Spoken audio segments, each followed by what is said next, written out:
মানে ঢোকার first line হচ্ছে এটা, এই ওরা একটু আপ্যায়ন করে। মানে আমার ভয় শুরু হয়েছে প্রথম যখন বেতের বাড়িটা আমার গায়ে লাগছে তখন থেকে। এই বাচ্চা, তুই তোর মেয়ের সাথে বিয়ে দিস, আমার যে মায়ের মারছে তার যদি 2% মায়ের ওরা দেয় এনে আমি খুন করে ফেলাবো 5 টাকা। কিন্তু আমার ধরলি কেন? আমি তো উঠতেছি, আমার মুডটা হচ্ছে ডোন্ট টাচ, আমি উঠতেছি, ওয়েট। কিন্তু আমি ওরা কিন্তু এই ধমকটা দেইনি। এরপর একজন বাম পাশ থেকে আমার পেছনে প্রথমে 6টা বাড়ি দিছে। এই হাত দিয়ে স্যার আপনাদের বাচ্চাদেরকে পড়াই, স্যার আমরা টিচার মানুষ, আমরা পড়াই। এই লাইন মনে হয় বলছে অন্তত 5 বার, ওনারা বেশি মারছে। বেরোয়ার পর যখন নিজের মেয়ের মুখ দেখলাম, ফ্যামিলির চেহারা দেখলাম, আমার পরিবারের লোকজন, আমার মা যখন আমার কাছে এসে জড়ায় তুলল। আসসালামু আলাইকুম everyone, welcome to 2 sense podcast. আজকের এপিসোডটা কোনো অংশেই একটা মুভির থেকে কম না, কারণ আজকে আমরা যে ঘটনাগুলো শুনি একদম স্ট্রেট ফাহাদ স্যারের কাছ থেকে, যিনি হচ্ছেন ফাহাদ টিউটোরিয়ালের ওনার এবং শিক্ষক। উনাকে অন্যায়ভাবে অ্যারেস্ট করা হয়, টর্চার করা হয়, কারণ উনি স্টুডেন্টদের পাশে দাঁড়াচ্ছিলেন এই মুভমেন্টে। জেলের মধ্যে যে কি কি ঘটে আমরা কিন্তু অনেকেই জানি না, এবং এটা এমন একটা এক্সপিরিয়েন্স, এটা হয়তো আর কখনোই দেখা যাবে না, এরকম একটা ইউনিক ঘটনা। এমনকি উনি এটাও শেয়ার করেন যে আপনার কাছে যদি টাকা থাকে তাহলে আপনি জেলের মধ্যে হয়ে যাবেন কিং। এমন সব এক্সপিরিয়েন্সেস উনি শেয়ার করেন, সত্যি কথা বলতে আমি আমার লাইফে কখনোই শুনিনি। নেভার, আমিও না। সো আশা করি আজকের এপিসোডটা আপনারা একদম শেষ পর্যন্ত দেখবেন। তার আগে ছোট্ট একটা অ্যানাউন্সমেন্ট দিয়ে দিই আপনাদেরকে, সেটা হচ্ছে আমরা 2 সেন্স পডকাস্ট থেকে নতুন একটা চ্যানেল খুলেছি, সেটা হচ্ছে 2 সেন্স পডকাস্ট ক্লিপস, যেখানে আমাদের অনেকে আছেন যে বড় বড় এপিসোড না দেখে ছোট ছোট এপিসোডস আপনারা প্রেফার করেন। এই জন্য ছোট ছোট এপিসোড না, ঠিক ছোট ছোট ক্লিপস আপনারা ওটা দেখতে পারেন এবং আপনারা সাবস্ক্রাইব করতে পারেন। আরও একটা গুড নিউজ হচ্ছে, আপনাদের জন্য আমরা ফ্রি অনেকগুলো রিসোর্সেস নিয়ে আসতেছি, ফ্রি নিউজ লেটার নিয়ে আসতেছি, যেরকম weekly business case studies, AI related free resources, marketing, jobs, ডিসক্রিপশনে আমি সব ডিটেলসে রাখছি, ডেফিনেটলি চেক করে আসবেন। So enjoy this episode. জেলের ভিতরে আপনার কিছু এক্সপিরিয়েন্স বলবেন, যে মানে আপনার সাথে কি ঘটেছিল? জেলখানা ঢুকে তো মনে হচ্ছে মাই গুডনেস, আমি তো পার্কে আসছি, এত সুন্দর কেন?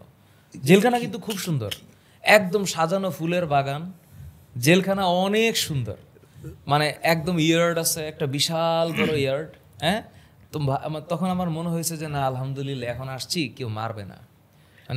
মানে আপনি ডিবি অফিসে এমন কতটুকু হয়েছে যে আপনি জেলে গেলে বলেন? আমরা তো আমাদের তো বুধবারে যখন আমাদের ধরলো, আচ্ছা, হ্যাঁ বলেন।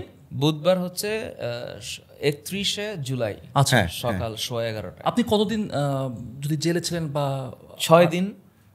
আমরা 6 তারিখ, 31 তারিখ রাতে আমি ছিলাম হচ্ছে ডিবির হাজতে। ওকে।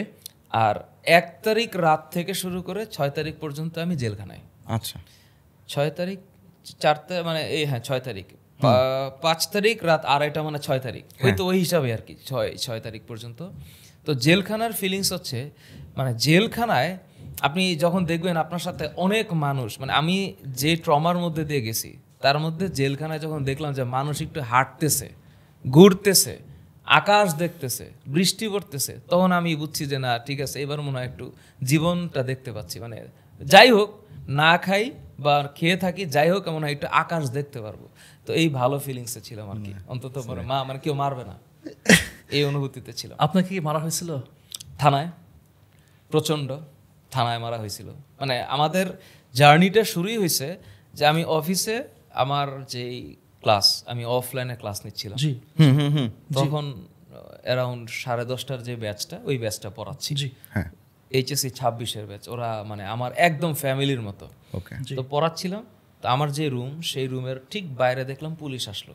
আমি ততক্ষণও বুঝতে পারিনি যে আসছে, কি হয়েছে, পুলিশ আসছে তো আসতেই পারে, মানে এই সিচুয়েশনটা এমন যে পুলিশ আসবে এটা আমি ধারণাই করে নিছি। তো পুলিশ আমাকে একটা ইশারা দিল, মানে ইশারার ধরন হচ্ছে একটু আসেন, মানে আওয়াজ না। তো আমিও গেলাম ওইভাবে। হ্যাঁ, তো গিয়ে যখন দেখলাম যে আমার পুরো অফিসের মধ্যে অন্তত পক্ষে 25-26 জন পুলিশ, এক একজনের হাতে লাঠি, এক একজন এই পাশে তাকায়, ওই পাশে তাকায়, মানে আমার মনে হচ্ছে আমি একটা অস্ত্রাগার চালাইতেছি, এমন কি খুঁজতেছে। আমিও শকড হব না রাগ করবো ওদের উপরে, মানে আমার মেজাজটা বুঝতেছি না যে ভালো না খারাপ। হঠাৎ করে একজন আমাকে একটা দেখালো ফেসবুকে, এটা কি আপনাদের টিচার না? আমি বললাম হ্যাঁ কী লেখছে এটা দেখছেন, এই আসেন আপনার সাথে একটু কথা আছে। ততক্ষণে আমার অফিসের সব স্টাফ তো মোটামুটি মানে ভয়ে এত পুলিশ মানে অফিসের মধ্যে সব কি। বাই দ্য ওয়ে, আপনারা যারা যারা পড়াশোনার পাশাপাশি কিছু স্কিলস ডেভেলপ করতে চান অথবা পার্ট টাইম জব করতে চান, দেশে অথবা বিদেশে ফ্রিল্যান্সিং করতে চান, তাহলে আপনাদের জন্য একটা দারুণ সুযোগ আছে। আপনাদের জন্য এসআর ড্রিম আইটি নিয়ে এসেছে ফ্রিল্যান্সিং বান্ডেল প্যাক, যেটা আপনাদের জন্য হতে পারে পারফেক্ট। কেন পারফেক্ট, এটার কিছু রিজন আছে। কারণ এই প্যাকেজে আপনি শিখতে পারবেন digital marketing, graphics design, English communication, freelancing, market প্লেসের সব লেটেস্ট আপডেট, এইরকম 6টা খুবই ইম্পর্টেন্ট কোর্সেস। এই বান্ডেল প্যাকের কিছু হাইলাইটস আমার কাছে খুবই ভালো লেগেছে, যেরকম প্রতিদিন 60 ঘন্টার সাপোর্ট ক্লাস জুমের মাধ্যমে স্টুডেন্টসরা পাবেন। শুধু তাই না, 120টা লাইভ সেশন পাবেন এবং 4 জন টপ রেটেড ফ্রিল্যান্সার্সরা আপনাদের ক্লাস নেবেন। তারপর তাদের স্টুডেন্ট ড্যাশবোর্ডটা নাকি তাদের মেইন আকর্ষণ, স্টুডেন্টসদের খুবই ফেভারিট একটা ফিচার। শুধু তাই না, কোর্স শেষে বেস্ট স্টুডেন্টসরা চাকরি, ইন্টার্নশিপ এসআর ড্রিম আইটিতেই পাবেন। এখানে কিন্তু শেষ নয় নাফিস, এই প্রথম ফ্রিল্যান্সার্সদের জন্য তারা 20 লক্ষ টাকার ফান্ডিং ঘোষণা করেছে। শুধু তাই না, এটার সাথে ল্যাপটপ, নগদ ক্যাশ, এসি, ফ্রিজ এগুলো জেতার সুযোগ রয়েছে। And the good news is SR dream IT তাদের 4 বছর উপলক্ষে 90% ডিসকাউন্ট দিচ্ছে স্টুডেন্টসদের জন্য। আর অ্যাডিশনাল 10% ডিসকাউন্ট 2 সেন্সের অডিয়েন্সরা কিন্তু 2CP10 এই কোডটা ব্যবহার করলে on top of that 90% discount আরো 10% ডিসকাউন্ট অ্যাডিশনালি পেয়ে যাবে। ডিসকাউন্টের উপর ডিসকাউন্ট। সো দেরি না করে আজই রেজিস্টার করে ফেলুন। ডেসক্রিপশন বক্সে এবং কমেন্ট বক্সে সব ডিটেলস দেওয়া আছে। তো আমি যখন গেলাম আমার রুমে, যেখানে আমার একটু এরকম একটা সেট আপ আছে, ওইখানে আমার সোফা টোফা আছে, কয়েকজন বসতে পারে, 15-20 জন বসতে পারে, পুরাটা পুলিশ দিয়ে ভরে গেল। আমিও বসলাম, জি ভাই বলেন। ততক্ষণে আমি নর্মাল, বলেন কি হয়েছে। আপনার ভয় লাগতেছিল না? কিছুই লাগতেছিল না। মানে আমার ভয় শুরু হয়েছে প্রথম যখন বেতের বাড়িটা আমার গায়ে লাগছে তখন থেকে। তার আগ পর্যন্ত আই ওয়াজ লাইক চলেন কথা বলি, কোন পুলিশ আসেন কথা বলি। হ্যাঁ কথা বলেন, কিন্তু ও যে আমার মারবে এটা তো আমি বুঝি নাই। আমি তো অন্যায় কিছু করি নাই, রাইট, তো অন্যায় কিছু করি নাই। তো পুলিশ যে আমার মারবে, মানে আমার গায়ে যে হাত তুলবে, মানে আমার তো আমার নিজের ব্যাপারে একটা সেলফ কনফিডেন্স আছে যে আমার গায়ে হাত তুলবে, আমি কিছু করছি নাকি। আমি তো কাউরে আঘাত করি নাই। আমি তো কোনো পুলিশ অফিসারকে জীবনে কোনো দিন কোনো মানে আঘাত যে করব সেটা তো দূরের কথা, ল অ্যান্ড অর্ডারের প্রতি আমি কোনো ইনজাস্টিস করি নাই। ওই মুহূর্তে আমি এমন কিছু করি নাই যে কারণে আমাকে গভর্নমেন্টের কোনো একটা অংশ থেকে কোনো একটা সিটিজেনের উপর কোনো আঘাত আসতে পারে। আমি তো গুড সেন্সে আছি। পুলিশ এসে বলে আপনি একটু আসেন কথা বলি, বলেন এইটা আপনাদের টিচার, হ্যাঁ কি লিখছে। আমি তো বললাম যে লিখছে, আপনি দেখেন, বলেন আপনার সাথে চলেন, আপনার সাথে ওসি স্যার কথা বলবে, চলেন। ততক্ষণে আমার এই ফিলিংস। পরে আমি যখন নামলাম দেখলাম আমার অফিসের নিচে আরও অন্তত 25 জন পুলিশ, মানে 50-60 জন পুলিশ আসছে আমাকে নিতে। আমি বুঝে উঠতে পারতেছি না যে জীবনে কি হবে। তো আমি আর সানি, আমার অফিসের ম্যানেজার, ওই যে মুভিতে সিন থাকে না যে 2 জন হাঁটে, তার পিছনে অনেক লোক হাঁটতেছে, এরকম একটা হিরোইটিক একটা অ্যাক্টিভিটিসে আমি আমার অফিস মিরপুর 10-এ, বাসা নম্বর 7, রোড নম্বর 8, ব্লক সি, ওই রোড থেকে হোপের সামনে দিয়ে পানির ট্যাঙ্কি পর্যন্ত যে রোডটা 200 ফিট রোড, একটা মানে মুভি সিন হয়েছে। মানে আমি আর সানির সামনে হাঁটতেছি, বীর পুরুষের মতো একটা ওয়াকিং মুভ আছে না, আর আমার পিছনে পুলিশ।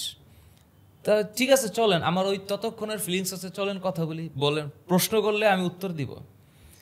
তো ওনারা দাঁড়ায় আমাকে একটা লাইন বললো যে ফাদ ভাই আমি তো আপনাকে চিনি, পুলিশ অফিসার। তো সবাই হচ্ছে পুলিশের ওই যে ব্যাচ পরা এরকম, ফাদ ভাই আপনি তো অনেক ফেমাস একটা মানুষ, আমরা চিনি আপনাকে, তো আপনি তো বুঝতেই পারতেছেন যে সিচুয়েশনটা কেমন, তো আপনি আসলে একটু তৈরি থাকেন। আমার তখনও ভয় নাই। তৈরি মানে কি তৈরি কি, আপনি চলেন আপনাকে একটু নিয়ে যাব। ততক্ষণে আমার ফোন, আমার আইফোনটা আর সানির ফোনটা পুলিশের কাছে, মানে অফিস থেকে ওরা আমার ফোনটা রাখছে ওর কাছে, আমাকে কিন্তু ফোন ধরতে দেয় নাই তখন থেকে। পুলিশের 2টা গাড়ি আসলো, ওই যে ইউজুয়াল পুলিশের যে গাড়ি আসলো, আমাকে আর সানিরে বসাইলো। তা আমরা বসলাম, এই তখন ফিলিংস এসে মনে হচ্ছে আমি একটা কয়েদি মনে হচ্ছে, মানে পুলিশ আমারে ধরলো এখানে। আমি ওর দিক তাকাইলাম, মানে প্রচন্ড রাগে মানুষ আমি, কিন্তু আমার ধরলি কেন, আমি তো উঠতেছি, মানে আমার মুডটা হচ্ছে ডোন্ট টাচ, আমি উঠতেছি, ওয়েট। কিন্তু আমি ওরা কিন্তু এই ধমকটা দেই নেই। আই ওয়াজ লাইক একটু 50% একটা সাবমিসিভ মাইন্ডে আমার উঠাইলো। এই তখন মনে হলো মানে আমি কি আসলে ক্রাইম করছি নাকি। মানে তুই ধৈর্য উঠাচ্ছিস কেন আমাকে, আমি তো উঠতেছি। ওইটা আমার যেই থানায় ঢুকাইলো, ঠিক আছে থানায় আমি ততক্ষণে নর্মাল। যখন ওসির রুমে গেলাম, দরজাটা খুললাম, দেখি বসা পুলিশ অফিসার 1 2 3 4 5 6 7 8 8জন, এই পাশে হচ্ছে 2 জন, 10-11 জন পুলিশ একটা রুমের মধ্যে। তো বসার আমি যখন ঢুকলাম, থানার যে একজন পুলিশ, এটা এই মুহূর্তে বলছি না, এই যে আসো, এই যে এটা আসছে কি আসল রাইছে, আর একটা আপ্যায়ন করো। এটা কি হাই মানে প্রথম লাইনই এটা, আচ্ছা আচ্ছা। মানে ঢোকার ফার্স্ট লাইন হচ্ছে এটা, এই ওরা একটু আপ্যায়ন করো। সাথে সাথে সানিরে 3টা বাড়ি দিয়ে ফেলাইলো এইরকম ইনস্ট্যান্ট, কথা নাই বার্তা নাই, বাড়ি মানে মানে ততক্ষণে আমার জীবনটা মানে কত ডিগ্রি ঘুরে গেছে, মানে আমি যে কি চিন্তা করব মাথাটা ব্ল্যাঙ্ক হয়ে গেল। এই 3টা বাড়ি যখন দিল, আমি তো হচ্ছে গিয়ে মানে কি বলবো আমি বুঝতেছিলাম না, ওই মোমেন্টটা আমার মনে নাই আসলে। আমি যতটুকু ফিল করতেছি ততটুকু বলতেছি। এরপর আমার একজন এরকম করে এই যে 2 হাত দিয়ে ধরলো, ধরে এই যে সোফাটা আপনারা বসে আছেন না, এই সোফায় আমাকে হচ্ছে মানে চিৎ করলো যেন আমার পেছনের অংশটা ওর জন্য ওপেন হয়। এরপর একজন বাম পাশ থেকে আমার পেছনে প্রথমে 6টা বাড়ি দিছে। 6-7 গুনার তো সুযোগ হয় না, মানে দিচ্ছে। তা আমি মোটামুটি ভাবে মানে ওই দিন সকালবেলা আমরা 2 ঘন্টা ফুটবল খেলছি, তো আমার মোটামুটি মাসেল ফিট মানুষ, একদম ওরকম বাড়িটারিতে কিচ্ছু হচ্ছে না। 6-7টা বাড়ি মারছে, লাস্ট বাড়িটা গিয়ে ব্যথা লাগছে, কারণ একই জায়গায় মারতেছিল তো লাস্ট বাড়িটাতে একটু ব্যথা লাগছে। তো তখন বুঝতেছি যে পেইন শুরু হয়েছে আর কি। এরপরে বললো হাত পাতো, তো এই যে হাত পাতলাম। তো স্কুলের টিচাররা যে বাড়ি দেয় তাতেই তো ব্যথা লাগে, আর পুলিশ এরকম মোটা রড দিয়ে এই যে উপর থেকে এমনিকে একটা বাড়ি দিল, মনে হচ্ছে যে আমার হাড্ডিটাই পড়ে যাবে, কিন্তু কিছু হয় নাই আমার আসলে। কেন জানি একটু শক্তপোক্ত টাইপের মানুষ, তো হাত দিছি, লাস্ট বাড়িটা এইখানে লাগছে, এই জায়গাটা হচ্ছে ফুলে গেছিল। তো এই হচ্ছে তখন থেকে আসলে মানে থানায় বাড়িটা খাইছি আমি হচ্ছে 11:30 থেকে 11:15 এর মধ্যে মোটামুটি ভাবে, মানে ঘড়ি তো দেখার সুযোগ নেই, ঘড়ি টড়ি নাই। থানার ওই যে কোনো মানে সময়টা যে দেখবো এই সেন্স তো করতে পারছিলাম না, কারণ সেন্স তো ততক্ষণ হয়ে গেছে। ঘড়ির দিকে তাকায় দেখি যে 12:20-25 বাজে। এটা কেমনে ফিল করছি, যখন মায়েরা টেরা অনেক কিছু করার পর হাজতে ঢুকাইলো, তখন জোহরের আজান দিছে, তার মানে তখন 1:15 বাজে। তো আন্দাজ করে নিছি যে এর মধ্যে 20-25 মিনিট গেছে। তো ঘটনাটা 11:30 থেকে 12:15 মধ্যে আমরা মানে আমাদের উপরে এই টর্চারটা হয়েছে আর কি। আমার কাছে যেটা মানে মেনে নিতে পারতেছি না, আপনি একজন টিচার মানুষ, সো তাদের কাছে কি কোনো গিল্টি ফিলিং? গিল্টি, এই অমানুষগুলোর গিল্টি এই ফিলিংই তো নাই, ওদের ফিলিংটাই তো নাই যে আমি যে টিচার মানুষ, বা আমি যে আমার চাইতে আর ইম্পর্টেন্ট বিষয় হচ্ছে আমার যে এইজ। আমি তো 2003-এর এসএসসি পরীক্ষা দিয়েছি। আমার যে অফিসের আরেকজন মানে সিনিয়র টিচার আছে, বুয়েট 98 ব্যাচ, উনি 1998 সালে বুয়েটে মানে মাত্র ঢুকছে, তো আমারও সিনিয়র। উনি মনির স্যার, ইঞ্জিনিয়ার মনির আল ইসলাম স্যার, উনি আমার চেয়েও মানে অনেক বেশি এইজড, এবং দেখলেই বোঝা যায় যে বয়োজ্যেষ্ঠ। তো উনি বলতেছে যে এই হাত দিয়ে স্যার আপনাদের বাচ্চাদেরকে পড়াই, স্যার আমরা টিচার মানুষ, আমরা পড়াই। এই লাইন মনে হয় বলছে অন্তত 5 বার, ওনারা বেশি মারছে। তো মানে এই ফিলিং তো দূরের কথা, মানে একটা থানার মধ্যে একটা মানুষকে পুলিশ অফিসার পুলিশের ড্রেস পরে গায়ে হাত দিতে পারে না। যদি হাত দেয় তাহলে তোর ফিলিংসে থাকার কথা না।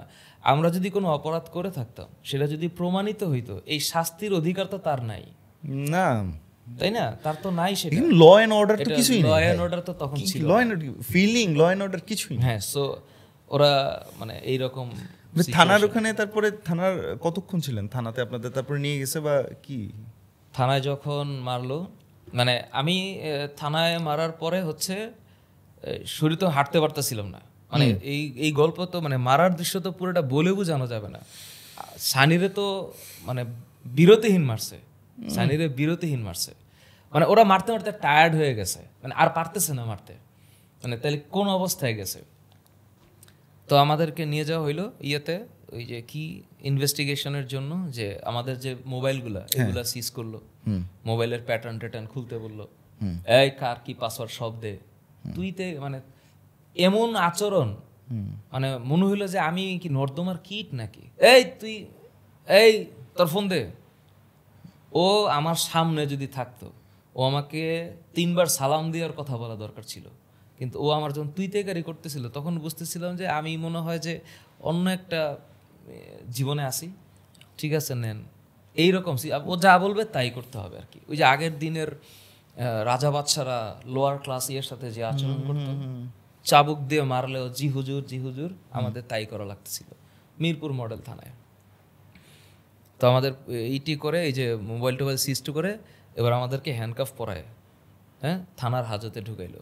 হাজতে গিয়ে দেখলাম যে এরকম একটা রুম, পুরা রুমের মধ্যে পুরোটাই ওয়াল, মানে কিছু নাই, একটা এই যে এরকম কর্নার সেলফ আছে না, এই কর্নার সেলফের মধ্যে 2-4টা কম্বল আছে।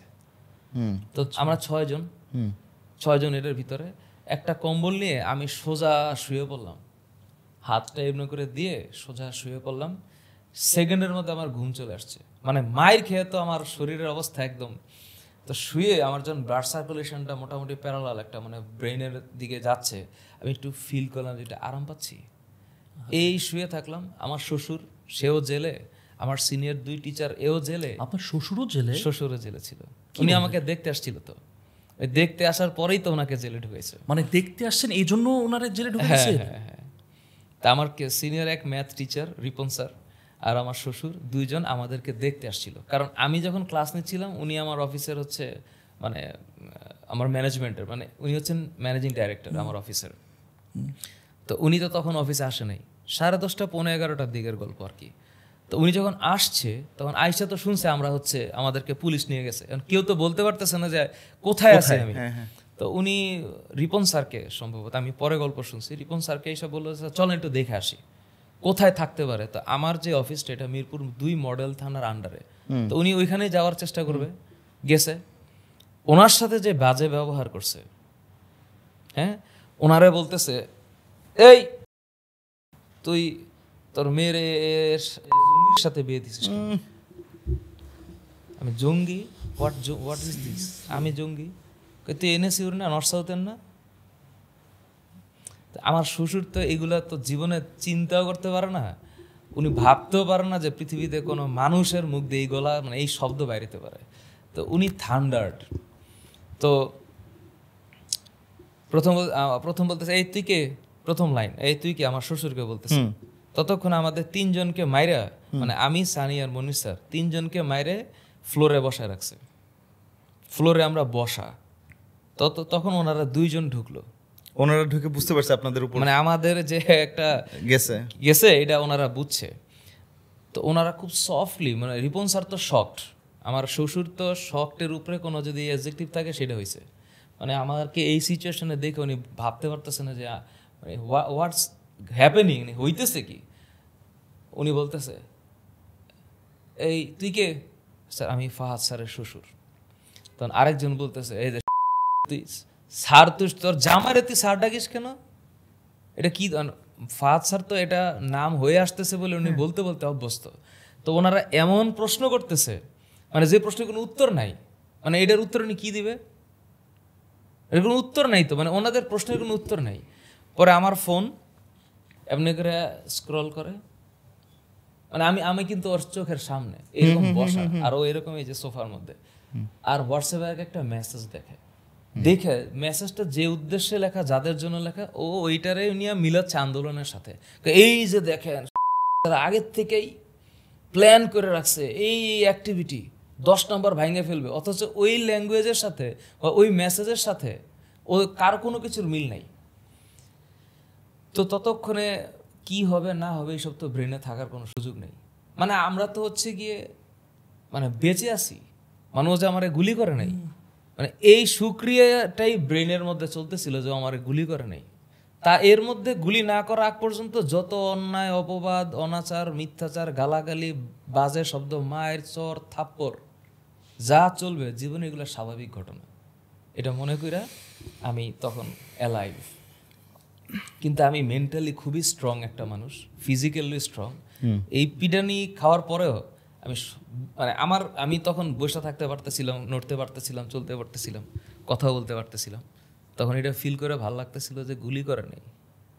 তো এটা ভাইবা আমি মনকে একটু শান্ত করছি, বুঝাইছি ওকে রিল্যাক্স রিল্যাক্স। এবং এটা আল্লাহর এতবার দুরূদ শরীফ পড়ছি আমি, এতবার আল্লাহর নাম নিয়েছি যে এটা নিশ্চিতভাবে মনে হচ্ছিল যে আল্লাহ দেখতেছে, অবশ্যই এই অবিচারের একটা না একটা রেজাল্ট তো আল্লাহ আমাকে দিবেই। সুতরাং আমি মেন্টালি খুবই আপগ্রেডেড ছিলাম যে যাই করুক না কেন আমার সাথে যে অবিচার হচ্ছে এইটার সমান সমান হিসাব আমার সাথে হবে, এটা আমি পাবো। এই চিন্তা করে আমি ডিপ্রেসড হইনি। আমার তখন একটাবার মনে হয়েছিল মার, কত মারবি, মারতে থাক। কিন্তু আমি মেন্টালি এক জায়গায় গিয়ে উইক হয়ে গেছি। এই মানে উইক বলতে পুলিশ ওরা আমার বাইরে কিছু করতে পারতো না, কিছুই করতে পারতো না, মানে পিডে আমার কিছু করতে পারতো না। হাড্ডিতে না মাইরা আমি মোটামুটিভাবে স্ট্রং থাকতে পারতাম। একটাবার হচ্ছে গিয়ে এরকম করে এটা উঠাইছে ফোনটা, তখন আমার ওয়াইফ তাসমিয়া আজিম নীলা, ওর আইডিটা বাইরেছে। আমি তো বুঝতেই পারি নাই যে মানে ওর আইডি কেমনে, ওর তো আমার ফোন ওপেন, এই তাসমিয়া আজিম নীলা এটা, এই তোর বউ না এটা তো আরো চেতা, এটা কি লেখছে এগুলা, বৈষম্য বিরোধী। তখন আমার দিকে তাকায় কয়, এই তোর কভার ফটোতে বৈষম্য বিরোধী না, বৈষম্য বাংলাদেশে কিসের বৈষম্য রে, আমারে বলতেছে একজন, বাংলাদেশে কিসের বৈষম্য, কি লেখছো সেগুলা, এই ওরা একটু এই তাসমিয়া জিম নিলা, এই ওরা নিয়ে আসো, এই ওসি ওরা নিয়ে আসো, না কি যেন একটা বলে, এই ওরা নিয়ে আসো।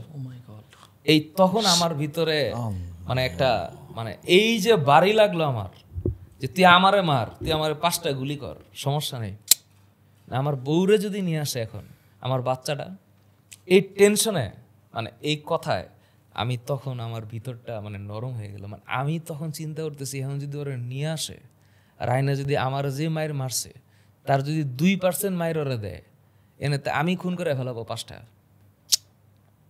এরপরে যে কি হবে। আমি লিটারেলি মনে হইতেছিল যে পিস্তলটা নিয়ে আমি 5টা শ্যুট করব, মানে যদি আমার বউরে আমি এখানে দেখি। কিন্তু ততক্ষণে মানে ব্রেইন তো আমার কি বলতেছে, মানে কোন দিক যাব, কোনটা রিয়েল কোনটা আনরিয়েল, কি করা উচিত কি করা উচিত না, এই ডিমার্কেশনটাই তো আমার ব্রেনে নাই। এখন আমার বাসার ঠিকানা তো জানে, এখন যদি এই মুহূর্তে একটা ফোন দিয়ে পুলিশ অফিসাররা বলে এই আর একটু নিয়ে আসো, আমি তো চিন্তা করতেছি আমি যে থানায়, আমার শ্বশুরও থানায়, এই নিউজ কি আমার বউয়ের কাছে গেছে, আর যদি যায় ও কি জানবে যে ওর বাসা থাকা এখন নিরাপদ না। এখন যদি পুলিশ গিয়ে ওরা আমার নিয়ে আসে, আমার মেয়েটারা যদি মেয়ের সামনে যদি নিয়ে আসে, তাহলে তো আমার সিভিল সিটিজেনের ক্যারেক্টার তো আমার মধ্যে বিল্ড করবে না, আমি তো অ্যাকচুয়ালি রাইভাল হয়ে যাব, আমি তো শ্যুট করে দিব। এই চিন্তাগুলো নিয়ে করতে করতে আল্লাহর কি অসীম কৃপা, বউ পর্যন্ত যায় নাই, ওই পর্যন্ত যায় নাই আমার শ্বশুর আর আমি। ততক্ষণে তো অপমান অপদস্থ করে মানে আমাদেরকে মেন্টালি নাই করে ফেলেছে। আমার শ্বশুর তো পৃথিবীতে মাত্র আসলো, এখন মনে হচ্ছে যে কোথায় আসলাম, এরা কি বলে, এটা কি মানুষ, এটা কি এমনি কথা বলতে পারে, এরা তো গালাগালি দিচ্ছে কেন। আমার মতো একটা মানুষ, রিপন স্যাররা জিজ্ঞেস করে এই তুই কিছু লিখছিস, আর সারপ্রাইজিং ফ্যাক্টর হচ্ছে রিপন স্যারের দাড়ি, কোন সময় যে খালি বলে যে তুই জামাত, এটা যে বলে নাই কারণ তার মাথায় টুপি ছিল না। আল্লাহর অশেষ কৃপা, উনি পাঞ্জাবি পরা ছিল। তো কথায় কথায় কি যেন একটা কথা আসলো যে স্যার আমি নামাজ পড়াই। একজন বলে উঠতেছে তুই পড়াস ম্যাথ, তুই নামাজ পড়াস কেন, মানে কি প্রশ্ন এটা। তাহলে আমি বললাম স্যার মুসলমানের নামাজ পড়া উচিত স্যার, 5 ওয়াক্ত নামাজ পড়া উচিত। আপনি বললেন হ্যাঁ, আমি তো মানে আমার তো ওই হেডমটা তো আছে আমার, আমি বলি নামাজ তো পড়া উচিত স্যার। আপনি মানে আমি তখন আমার দিকে তাকাইয়া মানে তখন এই লাইনের পরে যদি কেউ আমারে মারতে আসে তাইলে তো একদম আল্লাহর কাছে আমার আর কারো কাছে বিচার দেওয়ার কিছু নেই। তারপরে ভাবতেছি আমি কিন্তু একবারের জন্য ওদের কাছে সরি বলিনি, একবারের জন্য হাত জোর করিনি, একবারের জন্য সরি বলিনি। আমি মারতেছিলাম, আমি সহ্য করতেছিলাম, আর উমা উমা করে উঠতেছিলাম, কারণ এটা তো ইনস্টিংক্ট আসবে ভিতর থেকে, যদি বেশি সহ্য করি তাহলে বেশি মারবে। তো মোবাইলটা বাইর করে আর একটা একটা করে পুরা মোবাইলের প্রত্যেকটা মেসেঞ্জার ও দেখছে, কার সাথে কি বলছি, হোয়াটসঅ্যাপে কি করছি, এভরিথিং ও দেখে। আর দেখে আমি যে উদ্দেশ্যে 4 মাস আগে আমাদের একটা টি শার্ট বাইর করছি আমরা, আমাদের এফটি টি শার্ট, ফাহাদস টিউটোরিয়ালের টি শার্ট। তো সে আমার শ্বশুর সানিকে লিখছে যে এই টি শার্ট ব্যাপারে একটা যেন ডিরেকশন দিছে।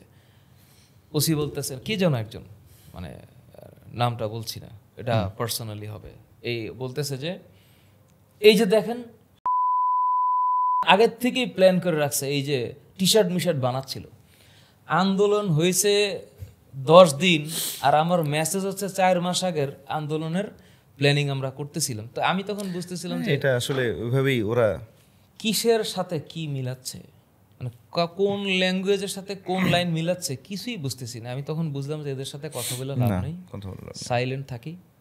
এই আপনাকে যখন আপনি আসছেন ডেফিনেটলি কোনো না কোনো অ্যাকিউজেশন দিয়েছিল, সো আপনার এগেনস্টে কি অ্যাকিউজেশন দিয়েছিল, কি বলছে? পুলিশ মারছি, বোমা মারছি, পুলিশকে আঘাত করার জন্য ছাত্রদেরকে প্ররোচনা দিয়েছি, আই ওয়াজ দ্য ইনফ্লুয়েন্সার, যে হচ্ছে যার কারণে স্টুডেন্টরা পুলিশের উপরে আঘাত করছে, এভরিথিং। মেট্রো রেল ভাঙছি, মেট্রো রেলও ভাঙছেন আপনি? আমি মেট্রো, মানে আমার দিয়ে মেট্রো রেল ভাঙার সূচনা হয়েছে, এটা হচ্ছে ওদের ল্যাঙ্গুয়েজ, মানে আমি বলছি বলে মেট্রো রেল ভাঙছে, এটা হচ্ছে ওদের লাইন। এই যে এই এক্সপিরিয়েন্সে আপনি কাকে কাকে দেখেছেন যাকে আপনি চিনেন, এরকম কি কাউকে পেয়েছিলেন কোথায়? জেলে বা থানা বা এরপরে তো ডিবি অফিসেও গেছেন? ডিবি অফিসে, মানে ডিবি অফিসে গিয়ে মনে হয়েছে যে মানে একটা সেফ হ্যান্ডে আছি। হ্যাঁ, মানে সেফ হ্যান্ডে আছি ডিবি অফিসে, ওরা আমাদের সাথে খুব ভালো ব্যবহার করছে, সিরিয়াসলি। মানে কারণ হচ্ছে ডিবি অফিসে কোথায় যাচ্ছি তো জানি না, আমি তো কয়েকদিন আগে ডিবি অফিসে গেছিলাম, আমাদের একটা মানে আমার একটা মানে মামলা নিয়ে বা থানার ইসে নিয়ে ডিবি অফিসে গেছিলাম। তো আমরা যখন আগের বার ডিবি অফিসে গেছিলাম, আমার পুলিশ অফিসার যারা আমার পরিচিত ছিল, মোটামুটি পরিচিত তো অনেকেই, ওদের ছেলেমেয়েরা আমার কাছে পড়ে, জুস খাইছি। ডিবি অফিসের মাঝখানে একটা পুকুর আছে, পুকুরের মাঝখান দিয়ে হেঁটে একটা জায়গা আছে যেখানে জুস সেন্টার কর্নার আছে, ওইখানে জুস খাইছি। তা আমি আর সানিরে বললাম, সানি কিছুদিন আগে জুস খেয়ে গেছি, আজকে আমরা আসামি। মানে আমরা এনজয় করতেছিলাম নিজেদের সাথে কথা বলে, যেন আমরা মোরালি সাবট্রাস্ট না হয়ে যাই। তো 6 তলায় যখন গেলাম তখন মানুষজন বললো, ভাই আপনারা, মানে এমন প্রশ্ন করতেছে ডিবি সফট ভয়েসে, আচ্ছা ভাই আপনারা কি করছেন, কি সুন্দর প্রশ্ন, ভাল লাগছে ভাই, আমরা তো কিছু করি নাই। তো একজন আমার আয়সা বলতে, আচ্ছা ফাদ ভাই আপনারা করছেন কি, মানে ও আমাকে চিনছে। আমি বলে, ভাই বিশ্বাস করেন কিছু করিনি, আপনি চেক করে দেখতে পারেন, আমরা কিছু করি নাই। তারপর একজন বলতেছে, উনি বলতেছে, আচ্ছা ফাদ ভাই মেট্রো রেলটা কারা ভাঙছে একটু বলেন তো। বললাম, ভাই আমি কেমনে করে বলবো কারা ভাঙছে, আপনারা তদন্ত করে দেখেন, যদি আমারে পান তাইলে আমারে বলেন, আমি কেমন করে বলবো। মনির স্যারকে বলতেছে, আচ্ছা স্যার মেট্রো রেলে যারা ভাঙে এই জিনিসগুলো কই গেছে। উনিও থান্ডার্ড, মানে আমিও সফটলি থান্ডার্ড, কি প্রশ্ন করে কি এগুলো, উত্তর কি দিব আমি, নাই তো উত্তর আমার কাছে। ডিবি অফিসে গিয়ে যেটা মনে হয়েছে কেউ আমাদেরকে মারে নাই। একজন অফিসার ছিল এখানে, আমি জানি না উনি আমার এই পডকাস্ট দেখতেছেন কিনা, আরে মানে ততক্ষণে স্টুডেন্টরা ভিডিও টিডিও বানায় অস্থির, ফাহাদ স্যারকে গুম করা হয়েছে, ওনারা বসে আমার নাটক দেখতেছে, আমাকে দেখা, এই যে দেখেন আপনার ছাত্ররা কি বানাইছে, ফাহাদ স্যারকে গুম করা হয়েছে, থানা ঘেরাও করব, এই সেই ফেসবুকে চলতেছে, মানে মুভির একটা ইয়াতে না। হ্যাঁ, আমাকে আমি তো আমার মানে ফিটনেসটা হচ্ছে আমি এমনি বসা, আমার হাত পা এমনি ছেড়ে দিছি, উনি আমার সাথে দেখাচ্ছে, এই যে দেখেন ফাহাদ সাহেব বলছে, এই যে দেখেন আপনার ছাত্ররা, আপনি গেছেন কি খবর প্রচারণা করতেছে। আমি বললাম, ভাই এগুলো তো আমি জানি না কিছু, আপনি আমার কি অ্যাকিউজিশন দিচ্ছেন, আমি তো জানি না কিছু, ওরা বানাচ্ছে। ওইখানকার এক অফিসারের মেয়ে আমার স্টুডেন্ট, দুইজন অফিসার, ফাহাদ সাহেব আমি তো আপনাকে চিনি, রাসায়নিক বিক্রিয়া নামে একটা অধ্যায় আছে, এই অধ্যায়টা আমার মেয়ে বুঝতেছিল না, তখন আপনার ভিডিও আমি ওকে দিছি, ওইটা দেখছে, উনি আমাকে একটা সান্ত্বনা দিল। তখন আমি বুঝতে পারলাম যে আসলে মানুষের করার কিছু নাই, এটা উনি আমাকে চিনছে বলে যে আমার কিছু সেভ হবে বা আমার কোনো মানে আমি কিছু বেনিফিটস পাবো, এটা আমি আশাই ছেড়ে দিছি। কারণ ও হলো চাকরি করে। আর তখন আমি বুঝছি যে একটা চাকরিজীবীর কোনো পাওয়ার থাকতে পারে না। ও আমাকে চিনছে, ও আমার জানে যে আমি কি, এটা আমারে ও জানে, কিন্তু আমার কোনো হেল্পই করতে পারতেছে না ওর চাকরির জন্য। পুলিশ যে আমারে ধরছে, পুলিশ আমারে সরি বলছে যে ভাই আমি আপনারা চিনি, কিন্তু আমার কিছু করার নেই, আমি চাকরি করতেছি, আমার উপর অর্ডার আসছে, আপনাকে নিতে হবে। This is the meaning of চাকরি। তো ডিবি অফিস আমাদের একটা ফুলের টোকাও দেয়নি ডিবি অফিসে আমারে। তবে ডিবি অফিসের কে যেন এটা বলতেছিল, কাহিনী হয়েছে কত বলবো, শেষ হবে না তো। বলেন না না ভাই, বলেন না আপনি ভাই। বলেন ভাই। মানে মুভিতেও এই থ্রিল পাই না ভাই আপনার কথা। This is life, this is from real না, লাইফ স্টোরি। এটা এটা মানে আমাদের যখন মারা হয়েছে তখন ডিবি অফিসের প্রথম একজন ব্যক্তি, ওনার নামটা আমি এখন বলতে যাচ্ছি না, ওনার সাথে আমার পার্সোনালি দেখা হবে, আমি জানি। আই উইল মিট এভরিওয়ান, দেখা হবে। স্মার্ট একটা মানুষ, এত বিউটিফুল দেখতে, মানে আমার সিনিয়রই হবে, সিনিয়র, হ্যাঁ সিনিয়রই হবে, হ্যাঁ সিনিয়র হবে। কি পদ আমি জানি না, একদম নর্মালি আপনার মতো ড্রেস পরা আসছে। এই ফাজ সাহেব আপনাদের কি হয়েছে? কল করলো, আমি বুঝলাম মনে আগে থেকে একটু স্টাডি করে আসছে, মানে আমি যে এখানে ধরা পড়ছি। আপনি ফাজ? হ্যাঁ ফাজ। আমি বললাম যে এই সিচুয়েশন, আমাদেরকে থানায় ধরা হয়েছে, মারা হয়েছে। উনি তো সারপ্রাইজ, আপনাদের মারা হয়েছে? কোথায় দেখি? তা হাত পা দেখলাম, ইয়াল্লাহ এইভাবে মারছে থানায়, কে মারছে? আমি মানে মনে হইলো বাবারে কোথায় আসলাম আমি, কি মানে আপনি কিছু বলবেন, কার বিরুদ্ধে কার কথা বলবো? কি ডিবি অফিসের পুলিশকে ওরা কি কিছু বলবে? সবাই তো একই, কারণ ডিবি অফিসের অ্যাক্টিভিটি আর পুলিশের অ্যাক্টিভিটি তো ডিফারেন্ট। কারো তো নাম মনে নাই। তো যাই হোক, উনি তখন বুঝতেছে এই কে এখানে কে ছিল। তো সামা উনি টের পাইছে, কারা যেন একটা ফোন দিল, ডিবির ওই অফিসার, থানার কারা যেন ফোন দিল, তোমরা মানুষ পিটে আমাদের এখানে পাঠাবা, আর তোমাদের এর দায় দায়িত্ব কি আমার? এই ঠিক করো, এগুলো ঠিক করো। পরে কি আরো লাইন কিছু বলতে বলতে উনি চলে গেল, আমি লাস্ট লাইনটা শুনছি, এই দায় দায়িত্ব আমার না, এই তোমরা এগুলো মারছো কেন? পরে ওইখানকার ডিবির আরেকজন বলে উঠলো যে আপনাদের কি এমনভাবে মারছে, ওরা কি জানে ক্ষমতা এরকম থাকবে, সারা জীবন ক্ষমতায় থাকতে পারবে? হ্যাঁ, গালাগালি শুরু হয়েছে, গালাগালি তো করতে পারতেছেন এখানে, আর এরকম করে মারার অধিকার ওদেরকে কে দিছে? ওরে বাবারে, আমার তো মনে টনে শান্তি লাগে, কোথায় আসলাম রে ভাই। হ্যাঁ, আমি সানিও আমার দিক তাকে, আমি ওর দিকে, গুরু তাকে ওর দিকে, সবাই খুব হ্যাপি হয়ে গেল মোমেন্টে। বাবার এখানে কি মানে আমরা কি আজকে এখান থেকে চলে যাব? তারপর সানি বলে উঠলো, স্যার আমরা তো আসলে কিছু করিনি, আপনি চেক করেন, আপনি সকল ধরনের যে সিসি ক্যামেরা আপনি চেক করেন, আমাদেরকে একটু ছাড়ার ব্যবস্থা করেন, স্যার আমরা তো কিছু করিনি, থানা আমাদেরকে মারতেছে। আল্লাহর কি লীলা খেলা। এই ডিবি অফিসের ওই যে ফার্স্ট এইড যে দেয়, এর দায়িকা নিয়ে আসলো, রাত তখন বাজে 11:30। এই মিয়া তুমি কোথায়, এই তাড়াতাড়ি আসো, মানে একটা ইমার্জেন্সি সিচুয়েশন। পরে আমাদেরকে এখানে পবিসব টবিসব লাগাইলো, হ্যাঁ ওষুধ টষুধ খাওয়াইলো, সুন্দর টুন্দর করে খাওয়ায়। এখন ডিবি অফিসের যে বস, সে বলতেছে, মানে ওই যে ওই ইউনিটের সম্ভব, আমি তো কোনো পদবি টদবি লেখা নেই, সবাই তো নর্মাল ড্রেসে থাকে, বুঝার উপায় নেই যে কে কোন ডেজিগনেশনের, কে সিনিয়র কে জুনিয়র। এই এদেরকে থানা পাঠাও, এই আমাদের এখানে কোনো অ্যাক্টিভিটি। আচ্ছা, আমাকে বলতেছে যে 19 তারিখ শুক্রবার যেদিন মেট্রো রেল ভাঙা হয়েছে, আপনি কই ছিলেন? আমি বললাম স্যার 19 তারিখ, আমি তো ততক্ষণে ব্রেন খালি হয়ে গেছে, আমি 19 তারিখ কি বার? শুক্রবার। পরে মনে হলো শুক্রবার তো আমি কোথাও যাইনি, শুক্রবার তো আমি বাসায়। তখন উনি আমাকে বলতেছে শুক্রবার যদি আপনি বাসায় থাকেন ফাজ সাহেব, তাহলে আপনাদের সাথে আমাদের কোনো কানেকশনস নাই, আমরা কেবলমাত্র মেট্রো ভাঙার যে মামলা, সেই মামলাগুলো তদন্ত করছি, এর বাইরে কোনো কিছু আমাদের এখতিয়ারভুক্ত না, আমরা এটা নিয়ে টেনশন করতেছি না, এটা থানা দেখবে। আমি কনফার্ম শুক্রবার তো আমি কোথাও যাইনি, শুক্রবার আমি বাসায়, ইভেন আমার অফিসের সব টিমমেট বাসায়। তো উনি আমার ফোনটা নিয়ে গেল, নিয়ে ওনাদের যে সার্চিং সিস্টেমটা আছে ওই সিস্টেমে বসায় দেখলো যে আমি শুক্রবার সারাদিন সাগুফতায়, মানে আমার বাসায়। তো বললো না, আপনাদের সাথে আমাদের ডিবির সাথে আপনাদের অ্যাক্টিভিটির কোনো কানেকশনস নাই, আপনারা ওনাদেরকে থানায় দিয়ে দাও। আবার তো ভয় লাগা শুরু হয়েছে, আবার কি থানায় দিবে, মানে কি আবার তো থানায় গেলে আবার বানাবে। সানি তো ভয়, সানি তো এগুলো একটু জানে। স্যার থানায় যাব, ঠিক আমাদেরকে আবার নামাইলো, মানে আমরা তো খালি ঘুরের উপরে আসি, নামাই ওই যে ডিবির যে মাইক্রোবাসগুলো আছে না, এই মাইক্রোবাসের মধ্যে একদম 6 জনের চাইপা, আর ওনারা 4 জন ঢুইকা আমাদেরকে এখন থানায় পাঠাবে। রাত তখন বাজে কয়টা বাজে? 12:15 হবে, 12:15 পৌনে 1টা।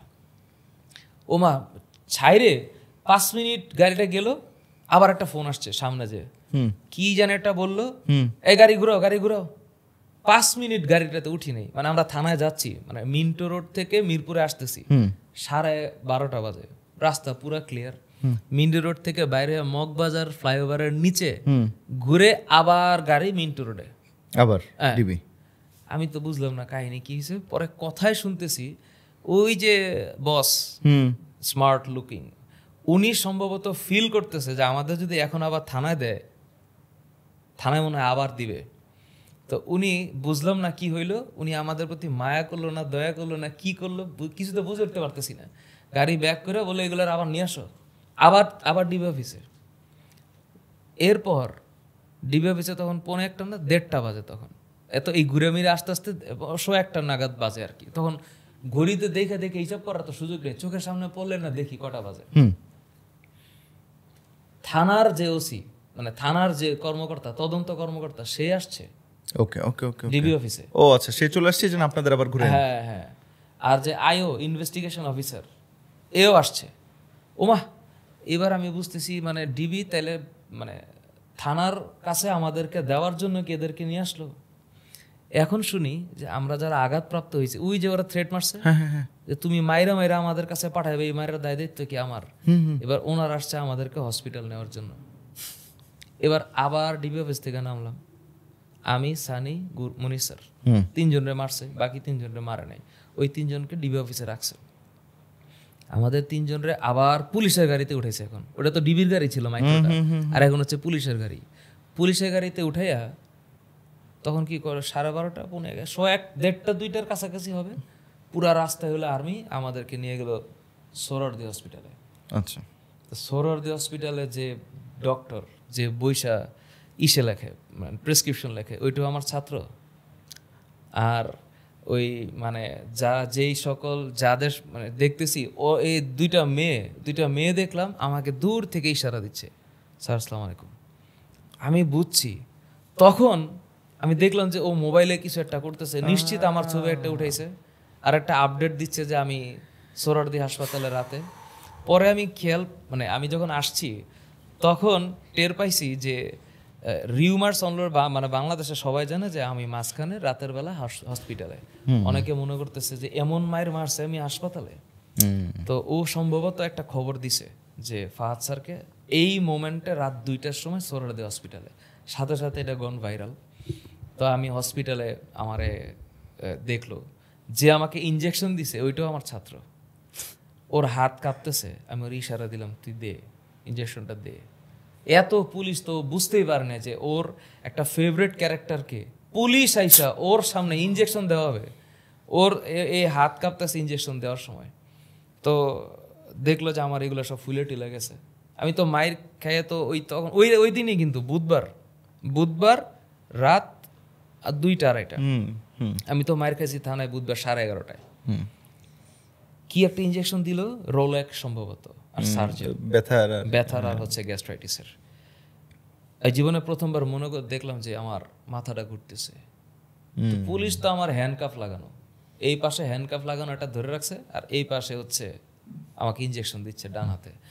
আমি বললাম যে আমার একটু ঘুমাইতে হবে, আমার একটু ঘুমাইতে দেন, আসেন 10টা মিনিট ঘুমাইতে দেন। আমারে নিয়ে সোহরাওয়ার্দী হসপিটালের ওই যে একটা খালি বেডে এই সকাল 11:30 পর্যন্ত বাইরে খাওয়ার পর ওই যে ইয়েতে ঘুমাইছি, হাজতে একটু ঘুমাইছি, তারপরে একটু মোটামুটি রিলিফ হয়েছি। এখন যখন শুইলাম মনে হচ্ছে আল্লাহ আমাকে একটু বেহেশতে শান্তি দিছে। ঠিক 10 মিনিট পর এই ওঠেন, আরে আচরণ, চলেন ডিবি অফিসে যাওয়া লাগবে। সানি একটু ঘুমাইলো, আমি একটু ঘুমাইলাম।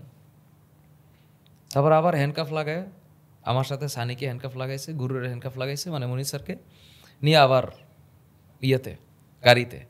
এমন সময় গাড়ির যে ড্রাইভার পুলিশ, ওর কি আল্লাহর কি লীলা খেলা, কয় ভাই আমার ভাই তুমি কিছু খাইবা, তোর এত মায়া জাগছে, তুমি কিছু খাইবা। আমি হ্যাঁ না কি বলবো, তুই দেখা বোঝস না যে আমার কি কয় ভাই তুমি একটু দাঁড়া, আমি তোমার জন্য খাবার নিয়ে আসতেছি। পুলিশ কিন্তু আমার সাথে বসা, এই পাশে একটা এই পাশে একটা, এই পাশে একটা, আমার সামনে হচ্ছে গুরু, দুইজনের হ্যান্ডকাফ লাগানো, মানে একটা হ্যান্ডকাফের দুইটা না, একটা আমার হাতে একটা কাপ আর একটা মনির স্যারের হাতে লাগানো। কলা আনলো, রুটি আনলো, ভাইয়া খাও, তুমি খাও ভাইয়া, প্লিজ খাও। পরে ও আমার এত যত্ন করছে, মানে আমার হ্যান্ডকাফ লাগানো আর যত্ন করতেছে, ভাল লাগতেছে। পরে আবার টাইনা হসপিটাল থেকে রাত 3টার সময় ডিবি অফিস। এবার ডিবি অফিসে ওই যে ইনভেস্টিগেশন অফিসার, ও আইসা ডিবি অফিসে আমাদের ফিঙ্গার নিল, ফিঙ্গার 5-10টা ফিঙ্গার সবার। ততক্ষণে 4টা বাজে। এই 4টা বাজে নিয়ে গেল ডিবি অফিসের হাজতে,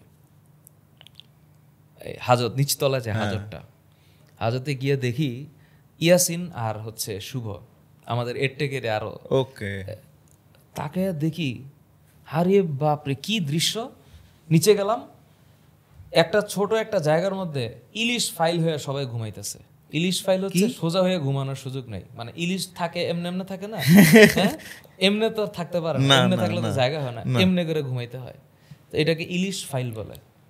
তো ইলিশ ফাইলে ওরা ঘুমাচ্ছে। ইয়াসিন আমার দেখে একটা ইশারা দিল, বাজে তখন 4টা। ও তখন বুঝছি যে ও আমার চিনছে। তখন আমার একটু রিলিফ হলে যে তুইও ধরা গেছিস, কি রে আর কি আছে। পরে এবার দিয়ে তাকাই, দেখি কয়েকজনটা চিনি কিনা, পুরা হাজতটা ভরা। পরে আমি একটু সাইডে জায়গা পাইলাম, ওই জায়গায় আমি শুইলাম আর কি কোনো মতো। শুভ যে বালিশ তো দূরের কথা, দেখলাম একটা পানির বোতল পাইছি, এই বোতলটারে নিচে দিয়া সোজা ঘুমাইলাম। 3 ঘন্টা ঘুমাইতে পারছি। 7টার সময় আবার উঠেছে। 7টার সময় উঠে ওই যে পুলিশের গাড়িতে প্রিজন ভ্যান আছে না, যে বড় প্রিজন ভ্যান, এটার মধ্যে উঠাইলো। উঠে না, প্রিজন ভ্যান না, প্রিজন ভ্যানে কোর্ট থেকে গেছি, পুলিশের যে গাড়িগুলো মাইক্রো, ওইটাতে উঠাইলো। এবার যে কই যাইতেছে এটা তার বুঝতেছি না, যাইতেছে তো যাইতেছে। যখন পুরান ঢাকায় ঢুকলো, এই তখন বুঝছি যে এইবার তো যাইতেছি কোর্টে। তো তখন আমাদেরকে কোর্টে ঢুকাইলো। কোর্টের ঢুকানোর যেই, মানে কোর্টে ঢুকাইলে নিচতলায়, বা নিচ, আমি তো যতটুকু দেখছি এতটুকু, এই সম্পর্কে তো ধারণা নাই। নিচতলায় যেই গারদ বলে, গারদ না এটার, হ্যাঁ গারদে ঢুকলাম। হায় রে গারদ, মানে কোর্টে যখন কোনো শুনানি হয় তখন আসামিদেরকে একটা রুমে রাখা হয়, ওইটার নাম হইল গারদ। এই গারদে থাকলাম। সকাল 8টায় ঢুকছি আমরা, কেউ ছিল না গারদে। আল্লাহর কি লীলা খেলা, কে জানি নাস্তা নিয়ে আসলো। নাস্তা, অবাক হয়ে গেল, নাস্তাও দেয় নাকি গারদে। সুন্দর একটা রুটি, হ্যাঁ একটা কেক আর একটা কলা, পানিও আছে। আমি তো অস্থির, কই আসলো, ঈদ লাগতেছে। মাইটের খেয়া ঘুমাইতেও পারছি, খাইতেও পারতেছি, মনে হইতেছে যে জীবনে এত সুখ কেন। অনেক আনন্দ করে খাইলাম, ঠিক আছে, জীবনে যে এত স্বাদ করে কলা খাইছি, জীবনে লাস্ট কবে মনে নাই। কলা খাইলাম। তো পুরা গারদটা হচ্ছে এমন একটা ঘরের সামনে হচ্ছে পৃথিবীর সবচেয়ে ভয়াবহ নোংরা টয়লেট আছে 2টা, আর হচ্ছে পানি পড়ে এরকম একটা জায়গা আছে। তা আমি মনে করতেছি, কিছুই বুঝতেছি না, কই যাব, কি হবে না হবে। তো আমরা 6 জন বসে গল্প করতেছি। তো মনির স্যার, রিপন স্যার গল্প করে করে নিজেদেরকে একটু মানে মোটিভেটেড, ফ্রেশ রাখার ট্রাই করতেছে, একটু মজা করার চেষ্টা করতেছে। আর আমার যে রাজ ছিল ছোট আর একটা, স্যার আমাদের কি মারবে স্যার আবার? বেটা আমি কি জানি না কি মারবে, তুই স্যার একটু বলেন আমাদের কি মারবে স্যার। তো মজা টজা যতটুকু পারি করতেছি, যেন একটু মেন্টালি ফ্রেশ থাকি। একটু পরে লোকজন আসা শুরু করলো, যত কয়েদি আছে, কয়েদি যাদের মানে বিচার হবে বা আসামি, সব ঢুকতেছে। কিছুক্ষণের মধ্যে পুরা গারদটা ভরে গেল, 200-300 লোক। দম নিতে পারতেছি না রে বাবা, রে বাবা, এত সিগারেট খায় মানুষজন, হ্যাঁ কি যে দৃশ্যপট। এর মধ্যে 2টা ঝগড়া লাগছে, একটা সিগারেট চুরি হয়েছে, পুরা গারদ গরম। এই কে রে, আমার সিগারেট নিছে কে? এই তুই নিছস। ঝগড়া লেগে গেছে। আমি তো কোথায় মানে কিরে, কি তোরা কিরে ভাই? ওদেরকে দেখছি, ওগো মানে জেলখানাটা হইলো ওগো ঘর। তো এদেরকে নিয়ে আসছে, এই সিগারেটকে চুরি করছে এটাও খুঁজে বের করছে ওরা, এবং মানে মারামারি মানে অন্য লেভেলের। এই হচ্ছে গারদ পর্যন্ত গল্প।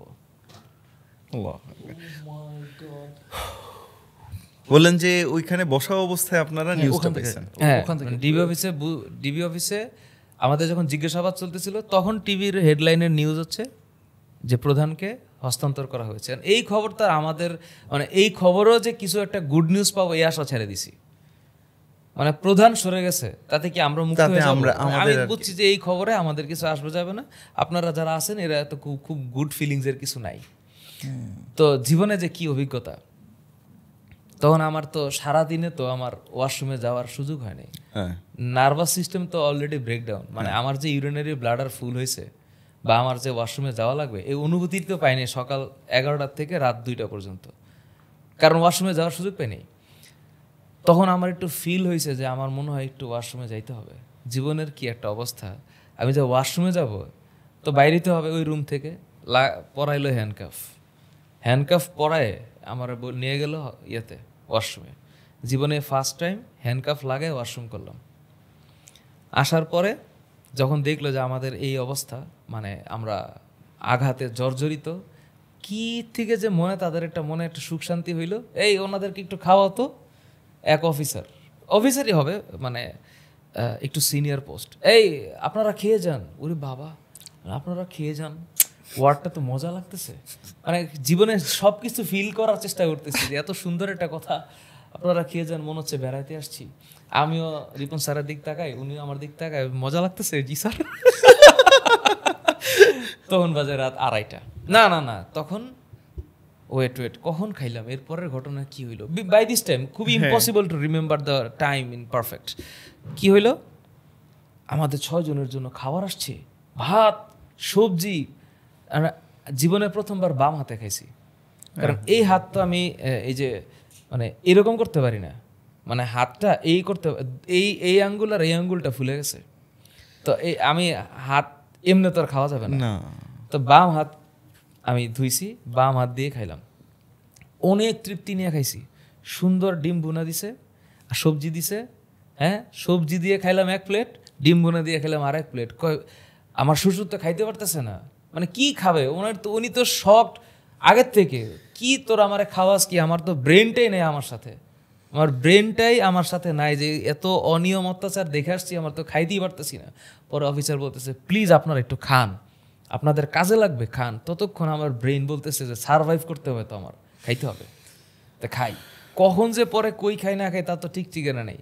ইচ্ছা মতো আমি খাইলাম, মনরে বুঝাইলাম যে এই আমি তখন ভাত দেখতেছি না, তো আমি দেখতেছি কার্বোহাইড্রেট আর ডিমের দিক তাকায় দেখতেছি আমি প্রোটিন দেখতেছি, আর কিছু ফিল করতে পারতেছি না যে কার্বোহাইড্রেট আর প্রোটিন আমার বডিতে এখন লাগবে। আমি একদম গদ করে অনেকগুলো খাইলাম, পুরা ফুল ফ্রি হয়ে একদম খাইলাম। ও তখনই তারপরে ওই যে আমাদেরকে থানায় পাঠায় আবার ঘুরাইলো। এই হচ্ছে সিন পার্ট, যে না খাবার দাবার আগে তারপরে থানায় পাঠিয়ে নিয়ে আবার হসপিটাল নিয়ে গেল। হ্যাঁ, হসপিটাল নিয়ে গেল। তো এরপরে তো গারদের কথাও বললেন, তারপর ওইখানে কি মানে ইয়া দিয়ে দিছে যে জেলখানায় চালান দেওয়ার জন্য? ততক্ষণে আমরা বুঝে ফেলছি যে আমি তো কোর্টে, মানে আমি তো এই প্রসিডিউরটা জানি না, মানে প্রত্যেকটা সিকোয়েন্স তো আমার কাছে আননোন, মানে এরপরে যে কই যাব এটা না গেলে তো বুঝতেছি না। গারদ ভর্তি লোকজন, সব দেখা মনে হচ্ছে যে এরা আসামি। ওমা, এর মধ্যে দেখি ইউনিভার্সিটির একটা দল ঢুকছে, ইউনিভার্সিটির পোলাপান গারদের মধ্যে। স্যার আপনি এখানে কিরে, তোরা এখানে? কয় স্যার আমি তো 15 দিন জেল খেটে আসলাম। কয় স্যার জেলের মধ্যে যে কি মজা, ওরে কি হয়েছে? কয় স্যার জেলখানা তো মজার স্যার, আপনি তো জেলখানা যাবেন এখন। মানে ও তখন আমাকে আমার ভবিষ্যৎটা চিনে দিতেছে। এটা কোন ইউনিভার্সিটির ছাত্র? ডেফোডিলের।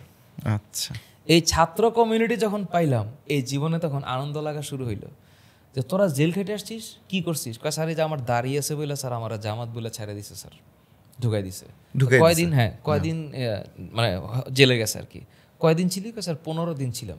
কয় তাহলে আমার ভবিষ্যৎ কি বলতো? তো সবাই খুব মানে মনোযোগী ওর কথা শুনে বললো, তাহলে অলরেডি দেখেছিস কাহিনীটা। কয় স্যার আপনার এখন থেকে শিওর জেলে যাবেন। তারপর কয় জামিন টামিন কিছু পাবো না? কয় নিশ্চিত থাকেন স্যার, 1.5 মাসের আগে কিচ্ছু হবে না। ওই গারদে বসে আমি আমার ভবিষ্যৎটা মোটামুটি মানে বুঝে ফেলছি যে জেলে যে যাচ্ছি আর মানে এটা তো মিস নাই। 45 দিন পর্যন্ত মোটামুটি ভাবে, ও তো 1.5 মাস বলছে, এর চেয়ে বেশি গেস করে সুখ মানে দুঃখী হব না, তার চেয়ে কম চিন্তা করে সুখী হবো, এটাও বুঝতেছি না। 1.5 মাস বলছে এটা আমার স্ট্যান্ডার্ড। আচ্ছা ঠিক আছে 45 দিন থাকবো না। আমি চিন্তা করতেছি অফিসটা চলবে কেমনে, এতগুলা মানুষের বেতন, এতগুলা মানুষের সংসার চলে আমার অফিসে, কেমনে কি হবে। কষ্ট লাগে, আবার ওদের কথা সুখও লাগে। মানে আমি আবার এইটা স্যার আপনি এগুলো নিয়ে চিন্তাই করেন না, আপনি মাইচে আছেন তো স্যার, এইটা নিয়ে আপনি খুশি থাকেন। আবার আমি খুশিও থাকি, আবার মেয়ের কথা মনে হলে মনও খারাপ লাগে। একটা মিক্সড ফিলিংসের মধ্যে আমি যাচ্ছি। তখনও আমার বললো যে স্যার আপনার ওকালতনামা আসছে। এখন তো আমি আরেক টেনশনে বলবো ওকালতনামা আবার কি রে? স্যার ওকালতনামা হচ্ছে কোনো উকিল আমাকে নিয়ে যে লড়বে, এটা হচ্ছে তার মানে জামিনের জন্য তো কেউ একজন ফাইট করতে হবে ভাইরে। তো ততক্ষণ আমরা চিন্তা করতেছি আমাদের ফ্যামিলি নিশ্চিত কিছু না কিছু করতেছে, আর আমি যে জেলে এটা তো নিশ্চিত আমার স্টুডেন্টরা জানে। তো আমার একটা হিউজ কমিউনিটি আছে, কিছু না কিছু তো আমার জন্য করবে। এই আশা ভরসা বুকের ভিতরে নিয়ে আমি বললাম ওকালতনামা আবার কেমনে দেরি? স্যার আপনার ফ্যামিলির কেউ না কেউ কোনো একটা উকিলের সাথে যোগাযোগ করে আপনার একটা ওকালতনামা আসতে হবে। এই তো আমি আল্লাহ করা শুরু করলাম, আল্লাহ আমার একটা ওকালতনামা যেন আমার আসে। বাইরের কোনো কিছুর উপর তো আমার কন্ট্রোল নাই। ওমা আল্লাহর কি লীলা খেলা, সবার প্রথম রিপন স্যারের ওকালতনামা আসলো। তার মানে আমরা তখন বুঝলাম যে বাইরে আমার ফ্যামিলির কেউ না কেউ আছে। এই তখন ওকালতনামায় সাইন করলাম। তার মানে জামিনের একটা হিন্স আমার সামনে আসছে, একটা আশা। একটা আশা। ভাই আমরা হইতেছে আপনি যখন জেলে ছিলেন, জেলে কত তারিখ থেকে কত তারিখ পর্যন্ত ছিলেন? বুধবারের রাতে আমি হাজতে, জি ডিবির হাজতে। আর বুধবার রাতে তারিখ বলতে পারছি না, বৃহস্পতিবার সকালে আমি বার বলি। বুধবারে আমি ব্যাচ পড়াচ্ছি এটা কনফার্ম। ওটা 31 তারিখ, হ্যাঁ যেটাই হোক, হ্যাঁ, 31 তারিখ। হ্যাঁ তাইলে আপনার বৃহস্পতিবার সকাল 7:30 হইলাম আমি গারদে, কোর্টের গারদে। ওইখান থেকে বিকেলবেলা আমাদেরকে নিয়ে যাওয়া হইলো জেলখানায়। তাহলে বৃহস্পতিবার দিন রাত আমি জেলে, বৃহস্পতিবার দিন রাত আমি জেলে। আপনি যে বারবার জেলকে বলতেছেন যে জেল খুব আরাম করছি আমি, জেল রে আরাম বলতেছেন? বিকজ তার সামনে থানা ছিল, যে মানে আমার বিটার এক্সপিরিয়েন্স থানায় হয়েছে। তার মানে আমি যখন জেলে যাচ্ছি এটা আমার জন্য সুখের হবে, কারণ জেলে আমার মারার মতন কেউ নাই, আনটিল অর আনলেস আমার পার্সোনাল কোনো শত্রু আমার রুমে থাকলে। আর জেলে যাওয়ার পর আপনি জানতে পারতেছিলেন যে দেশে কি ঘটতেছে? কোনো আইডিয়াই নেই, টাইমই দেখতে পারতেছি না। শুধু আমার বডি আছে, একটা জিন্সের প্যান্ট আছে আর একটা টি শার্ট আছে, আমার এফটি টি শার্ট, এছাড়া আমার সাথে কিছু নাই। জেলের আমি কিছু এক্সপিরিয়েন্স একটু জানতে চাই, যে ধরেন ওইখানে আপনি যদি কোনো কিছুর অ্যাক্সেস নিতে চান, এটার কি কোনো ওয়ে আছে? অবশ্যই ওয়ে আছে, মানি ইজ এভরিথিং, টাকাই সব কিছু। কিরকম জেলখানায় টাকা, আপনি টাকা পাবেন কিভাবে ওখানে? টাকা পাওয়ার জন্য পূর্ব অভিজ্ঞতা সম্পন্ন কয়েদিদের সাথে একটু মিটিং বসাইলাম। আমার একটু বুঝা কাহিনীটা বুঝা, আমরা তো সবাই তো জীবনে এইসব দেখি নাই। তো জেলে যখন ঢুকলাম এই দেখা শুরু করলাম যে বাবা এত সুন্দর জায়গা, ফুল, সারি সারি গাছ, হ্যাঁ ওপেন ইয়ার্ড, মুক্ত আকাশ। আমি আকাশের দিক তাকাই অনেকক্ষণ, আমি একটু তাকে আল্লাহর কাছে সরাসরি মনে একটা কানেকশন করলাম যে হে প্রভু, হে আল্লাহ, তুমি তো দেখতেছো, এটা মনে আমার কপালেই ছিল, আমি কোনো দোষারোপ করব না, তুমি আমার জন্য কল্যাণকর যা তাই করো। রিপন স্যার তো অনবরত দূরে সরে পড়তেছে, আর উনি আমার একটা কথা বলতেছে, ফাদ স্যার চিন্তাই করেন না sir, don't worry, everything is written by the almighty, don't worry, things will be fine. এই যে একটা আশা পাইলাম, তখন আমি আমার বর্তমানকে চ্যালেঞ্জ করলাম, আয় সামনে কি আসবি, আয় খেলা তো ফাইলে, মানে সাহস তো সাহস, আল্লাহ তো একটা কিছু করবে। তো মুমিনের যখন একটা বিশ্বাস থাকে আল্লাহ যা করতেছে it's written and it's going to happen to my life, then nobody will be worried about. এইটার নাম হচ্ছে ইমান। মানে I have a trust to my almighty that it has been written and it will be happening soon and I have no control over it, but what are the things I can do that my hands and legs won't be harmful to anyone? আমার tongue কারোর জন্য harmful না, আমি তো কারো ক্ষতি করি নাই। তো আমি তো আল্লাহ আমার কি মৃত্যুই তো হবে, মৃত্যু মানে জাস্ট আমি একটা জীবন থেকে আরেকটা জীবনে যাচ্ছি, I will be happy there. তো যখন আমার এই ফিলিংস থাকবে, আমি কিসের জন্য চিন্তায় থাকবো? পরে যখন চিন্তা হলো গাজায়, ফিলিস্তিনে মানুষের বাচ্চা কাচ্চা মরে যেতেছে, আমি তো হাত পা নিয়ে আরামসে আছি, কোনো টেনশন। এই জেলের ভিতরে ঢুকে যে কই থেকে কি সাহস টাহস চলে আসছে, মানে শরীরটা ফুলে গেল আমার সাহসে, মানে পুরো বুকটা মনে হলো আমার কলিজা। কি হবে? কিছুই হবে না, জেলই তো থাকবো, যা হবার হবে। আল্লাহ মানে একটা ব্যবস্থা করবে। অফিস আবার বানাবো, অফিস যদি সিলগালাও করে দেয় আমি আবার বানাবো, ভাঙবে কতবার। এই এনার্জি আইতে থাকলো কোত্থেকে জানি। তো এনার্জিটা আসলো। তো এখন জেলখানার মধ্যে মানুষ তো 12-13 বছর, 20-30 বছরের জেল, তো নিশ্চয়ই বাইরে থেকে খবর টবর আনার সিস্টেম আছে। আমাদের যখন জেল গাড়ি দিয়ে নিয়ে যাওয়া হইলো তখন আমি দেখি সাক্ষাৎ ভবন 1, সাক্ষাৎ ভবন 2। ওমা, সাক্ষাৎও করা যায়, তো মজাই তো। তো দেখি মানুষজন লুঙ্গি ডুঙ্গি পরে হাঁটতেছে, তার মানে এখানে ড্রেসও আছে, এক ড্রেসে থাকা লাগবে না। তো আমি তখন একটা মিটিং বসালাম পুরাতন কয়েদিদের সাথে, এইবার একটু কাহিনী বুঝা, টাকা কেমনে আসে। আরে ভাই, মিয়া ভাই শোনেন, কাহিনী হলো মনে করেন একটা কারারক্ষীরে কিছু হালকা ধরাই দিবেন, মনে করেন ওইলে আপনার কস কি, হ্যাঁ তাইলে আমি প্রথম টাকাটা আনবো কেমন, আপনি একটু আমার কাছ থেকে লোন নেন, সব আছে, সব ব্যবস্থা সব করা যায়, খালি একটু পার্টনারশিপ করতে হবে। তো গারদে যখন ঢুকাইলো মানুষজন, তো টাকা আনতে হবে। তো ততক্ষণে আমি বুঝে গেছি আমার ফ্যামিলি স্মার্ট ফ্যামিলি, ওরা কোনো না কোনো একটা ব্যবস্থা করে আমারে, আমি যে গারদ পর্যন্ত আসছি এটা কনফার্ম, কারণ ওরা দেখছে আমারে জেলখানে আনা হয়েছে, ওরা এটা জানে। তার মানে জেলখানে আমি কেমনে সার্ভাইভ করব এই রাস্তা ওদের বাইর করা উচিত, আমার ফ্যামিলিটা বাইর করবে। তা আমার শালা যেটা, ও এত স্মার্ট, ও কেমনে আইনজীবী টাইনজীবী ম্যানেজ টেনেজ করে ফেলাইলো। তো লয়ার ওরে বুদ্ধি দিছে জেলখানায় এমনি ঢুকাইতে হবে, তো ঢুকেতে আমার কাছ পর্যন্ত আনতে হবে। তো আমার তো কারারক্ষীরে তো ম্যানেজ করতে হবে। তা আমি একটা কারারক্ষী, ওর নাম এখন বলতে চাচ্ছি না, হ্যাঁ, ওরে যার কথা আমি বলতেছি, ও যদি এই এপিসোড দেখো জানে, আমার সাথে দেখা করিস তুই, হ্যাঁ,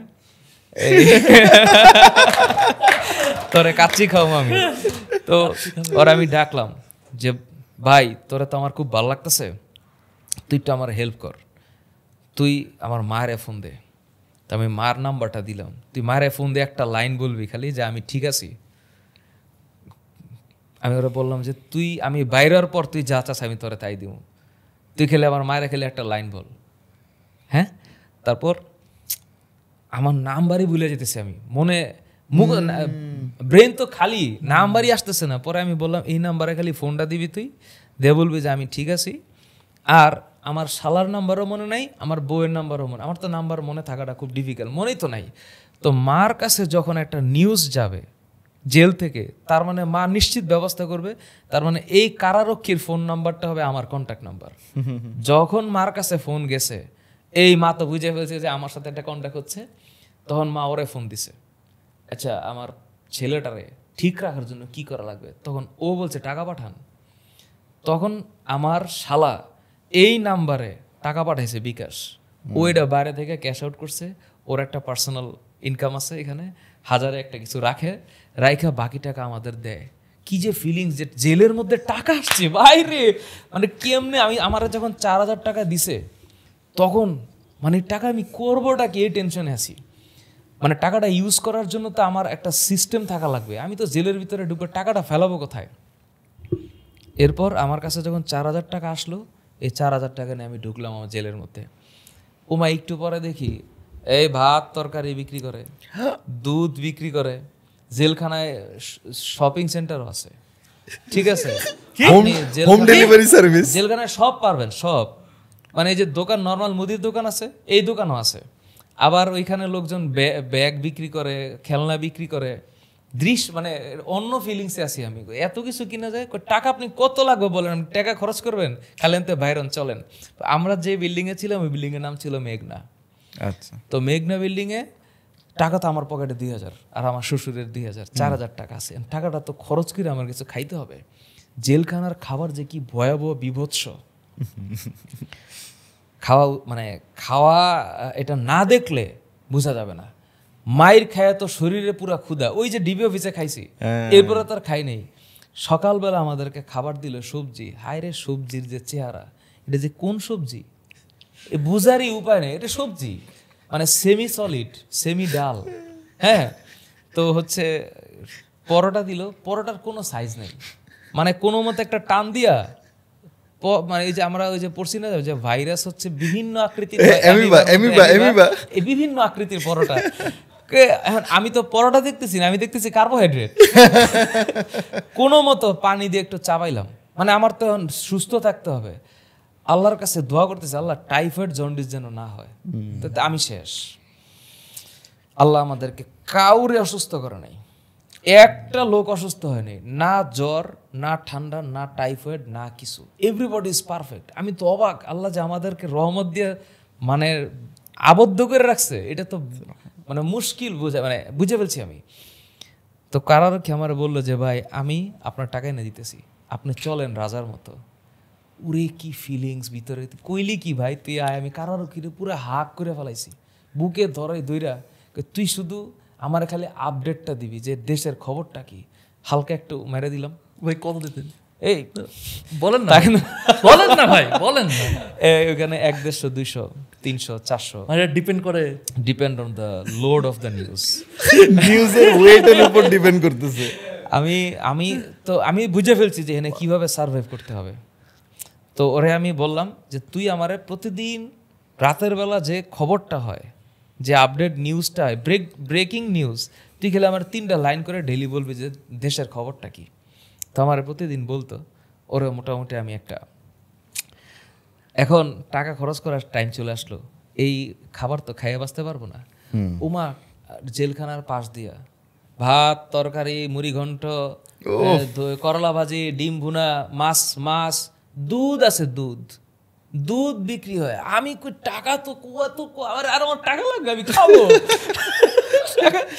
এই কিনলাম ডিম ভুনা, এই কিনলাম করলা ভাজি, হাই রেট টেস্ট, লেবু, মরিচ, পেঁয়াজ সব আছে, সব কেনা যায়। জুস আছে, জুস মানে ইসেতে বিক্রি করে, নিচে বিক্রি করে। জেলখানার সবচেয়ে বিউটিফুল সিন হচ্ছে গোসল করা। মানে বিউটিফুল সিন হচ্ছে সব কয়েদি একসাথে হাজতে গোসল করে। তো প্রত্যেকটা বিল্ডিংয়ের পেছনে একটা হাউস আছে, ওই হাউসে পানি থাকে। পানি না এটা বান্দরবানের ঝর্ণা, আমি বুঝতে পারিনি, এত ঠান্ডা পানি, এত ঠান্ডা। সবচেয়ে বিউটিফুল সিন হচ্ছে আমার কাছে মনে হয়েছে একসাথে গোসল করা।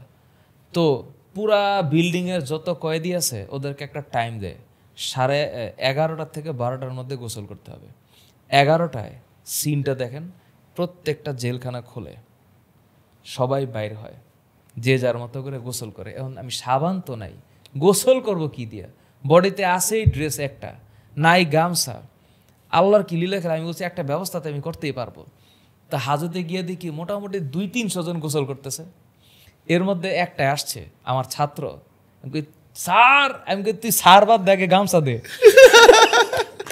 ওর গামছাটা কোমরে বাইন্ধা আমি প্যান্টটা খুললাম, গেঞ্জিটা খুললাম, রোদ্রে দিলাম, এবার দিলাম মাথায় পানি। সাবান কার কাছ থেকে নিব? দিয়ে একটা সাবান আছে, আমি কই ভাই আপনার সাবানটা একটু দেন তো। দেন, ডেটল সাবান। এই সাবানটা দিয়ে প্রথম 3-5 দিন পর গোসল, 3 দিন পর গোসল করলাম। এখন তো মুছতে হবে। আরেকটার সাথে দেখা হয়েছে স্টুডেন্ট, এই তোর গামছাটা দে, তোর গামছাটা দে। ও তো দেখছে, পরে ওর গামছাটা দিয়ে শরীরটা মানে একটু ফ্রি করলাম, ফ্রি করে পরে ওই গামছাটা, যেই গামছাটা মোটামুটি শুকনা, ওইটা আবার পেঁচে বাকি গামছাটা ধুইয়া ওরে দিলাম। তারপর এই যে গামছাটার উপরে আমি ওই ড্রেসটাই আবার পরলাম। কি যে ফিলিংস লাগলো, মানে কি যে শান্তি লাগলো, মানে ফুরফুরা লাগতেছিল। যখন আমি গোসল করতেছিলাম তখন আমার পিছনে বাড়িগুলা যে দিছে সবগুলা কালো দাগ ফুটে উঠছে। পরে কয়েদি যারা আছে ওরা দেখে, ভাই আপনারা এত মারছে, তুই বুঝলি কেমনে? কবে গিয়ে দেখেন আপনার পিছের দাগগুলো। তো আমি তো জিন্সের প্যান্টটা তখনই খুলছি, তার আগে তো আমি খুলতে পারিনি। তো জিন্সের প্যান্টটা খোলার পরে যখন আমি গোসল করলাম তখন নিজের চোখে নিজের দাগ দেখে নিজের কষ্ট লাগলো যে আমার বডির দাগ আমি 3 দিন পর দেখলাম। তার আগে ডিবি অফিসে ওই যে জিন্সের প্যান্টটা উঠাইলো, পুরোটা তো উঠাতে পারি না, একটু উঠাইতে পারছি। তো একটু উঠে এই পর্যন্ত দেখে বা এই পর্যন্ত এইগুলো তো দেখার সুযোগ হয় নাই। পরে নিজে যখন গোসল করতে গেছি তখন আমি পিছনে দেখছি যে আমার এই জায়গাটা কালো হয়ে গেছে, এই জায়গাটা কালো। তখন চিন্তা করলাম যে এত কালো দাগ শরীরে নিয়ে ক্যারি করতেছি, আলহামদুলিল্লাহ ভালো আছি। এই এই এই এই প্যান্ট। তো আমি তো বুঝতে পারিনি এই প্যান্টটা তো একটু চাপা, তো উঠানো যায় না, উঠাইলে এই পর্যন্ত উঠে, তো আমি এই পর্যন্ত দেখতে পারি যে এইগুলো সব কালো হয়ে গেছে, এই পাশটা তো আর দেখতে পারতেছি না, বা সেই সুযোগটাও হয়নি। কিন্তু যখন প্রথম আমি গোসল করলাম তখন আমি নিজের চোখে আমার আঘাতের চিহ্নগুলো দেখলাম যে দৃশ্য তো এইরকম। পরে ওই জায়গাগুলো খুব ব্যথা করতেছিল, কোনো মতো মানে আবার একটু ব্যায়াম করা দরকার ছিল, তো যে আমি একটু ব্যায়ামও করলাম, ওইখানে দৌড়াইলাম, চেষ্টা করলাম দৌড়ানোর, যেন একটু মাসেলগুলো একটু অ্যাক্টিভ হয়। তো এই তো নর্মাল লাইফ। এভাবে করে আরো 2 দিন চলে গেল, 2 দিন 3 দিন চলে গেল, 2 দিন চলে গেল। আপনারা এমনিতে টের পাইতেছিলেন 5 তারিখে, যেহেতু আপনার কাছে হেডলাইন আসতেছিল 5 তারিখের 5 তারিখের 4 তারিখ, ঘটনা 5 তারিখ। বা 4 তারিখের ঘটনা। 4 তারিখে আমার সে নিউজ দিল, একদম ওপেন নিউজ, যে আবারও বলতেছি তুই আমার সাথে দেখা করিস কিন্তু যদি দেখে আপনাদের এটা, ওরে আমি কথা দিছি ওরে আমি ইসে খাওয়াবো। এখন ও যে আমার মাকে ফোন দিছে, হ্যাঁ আমি এখন ওরে ফোন দিই না, ওকে মাকে ফোন দিছে না, মা তো ওর নাম্বারটা সেভ করতে ভুলে গেছে। এখন মার কাছ থেকে ওই দিনের মানে কল হিস্ট্রিতে গিয়া ব্যাক করে ওই দিনের যে ফোন নাম্বার ওটা যে কালেক্ট করবো এটা আমি ভুলে গেছি, এই জন্য ওর সাথে আমার কমিউনিকেট হয় নাই। 4 তারিখে আমাকে খবর দিল যে ভাই শহীদ মিনারে 1.5 থেকে 2 লক্ষ মানুষ, পুলিশ একটা গুলিও করে নাই, মানুষজন সব গণভবনের সব বা মানে ইসে করে ফেলাইছে, গণভবন খালি করে ফেলাইছে। এই দৃশ্য শোনার পরে পুরা জেলখানায় একটা মনে হয় যে আনন্দ উৎসব শুরু হইলো। একজন আরেকজনের ঈদের দিন যেমন কোলাগুলি করে এরকম কোলাগুলি করলো। তখন সবাই বুঝে ফেলছে যে না, মনে হচ্ছে যে আমরা আর জেলে থাকতে হবে না, আমরা বাইর হব। এই আনন্দটা তখন লাগা শুরু হইলো। আমি জেলখানায় 5 ওয়াক্ত নামাজ পড়ছি, প্রতিটা মোমেন্টে নামাজ হয়। জেলখানে আমি নামাজ পড়াইছি অন্তত পক্ষে 4 ওয়াক্ত, 5 ওয়াক্ত নামাজ পড়াইছি।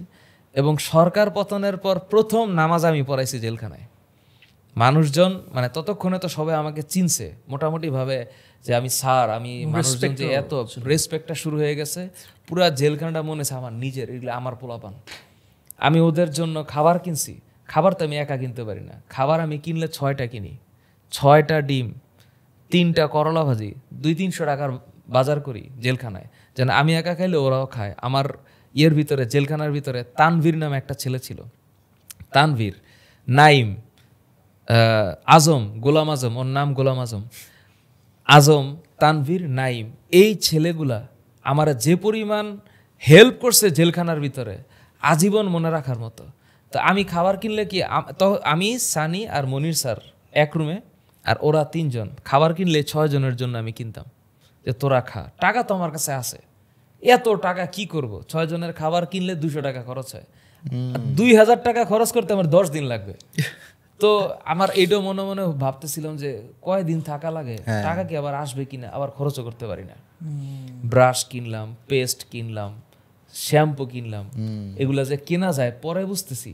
মধুমিতা নামে একটা বিল্ডিং আছে, ওই বিল্ডিংয়ে গিয়ে ওই শপিং সেন্টারের কথা বললাম না, ওরে ভাই রে ভাই, গিয়ে দেখি তো স্বপ্নের যে আউটলেট, হ্যাঁ কি জেলের ভিতরে এইসব কি সব আছে, পিৎজা, তারপরে এই কি কোল্ড ড্রিঙ্কস, তারপর পান, মানে শপিং সেন্টার। আমি কত কিছু কিনবো, হ্যাঁ তাকে তো আমি বললাম কোথায় আসলাম রে ভাই, এই দাও, সাবান দাও, কেক দাও, বিস্কিট দাও, সব কিনলাম। 400-500 টাকার বাজার করছি, সব কিছুর দাম বাড়তি ওইখানে। জেলখানাও কিনবেন আপনি, টাকা বেশি দিবেন না।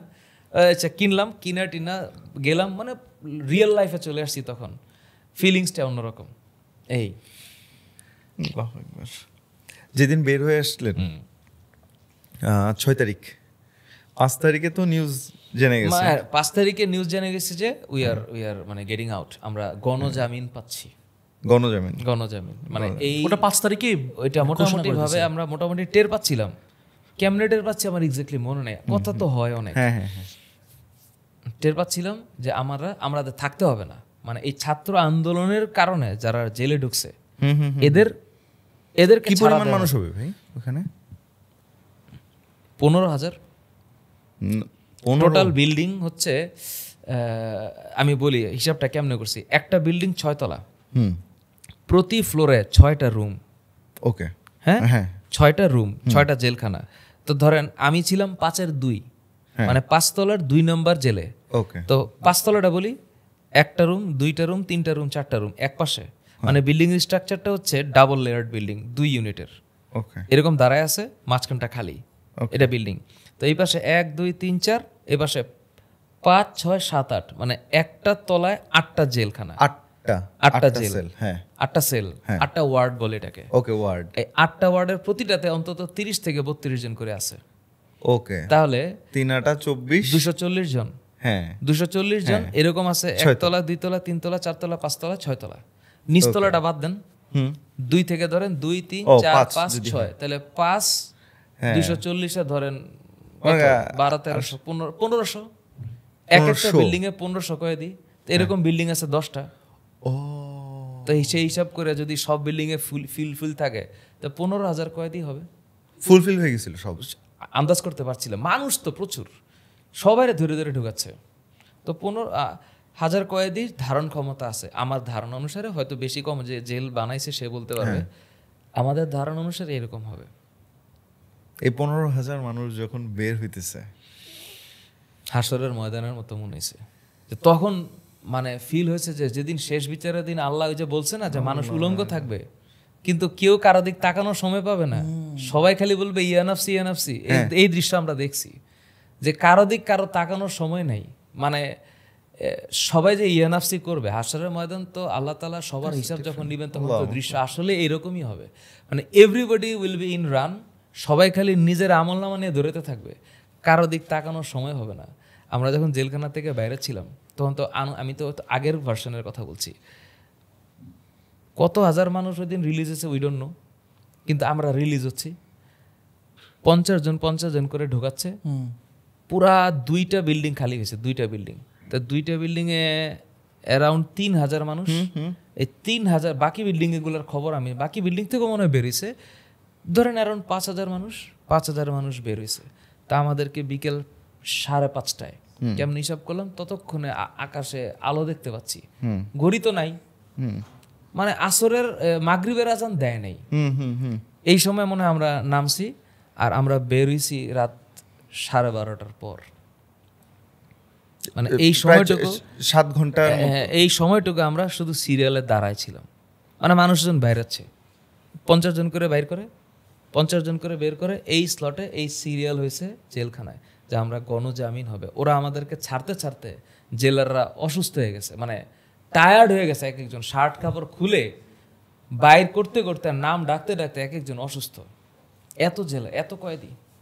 আলহামদুলিল্লাহ বের হওয়ার পর যখন নিজের মেয়ের মুখ দেখলাম, ফ্যামিলির চেহারা দেখলাম, আমার পরিবারের লোকজন, আমার মা যখন আমার কাছে এসে জড়ায় ধরলো, আমার কাছে মনে হয়েছে যে এই এক্সপিরিয়েন্সটা জীবনে আমি যে পাইছি, এটা পৃথিবীতে আর সেকেন্ড টাইম হওয়া পসিবল না।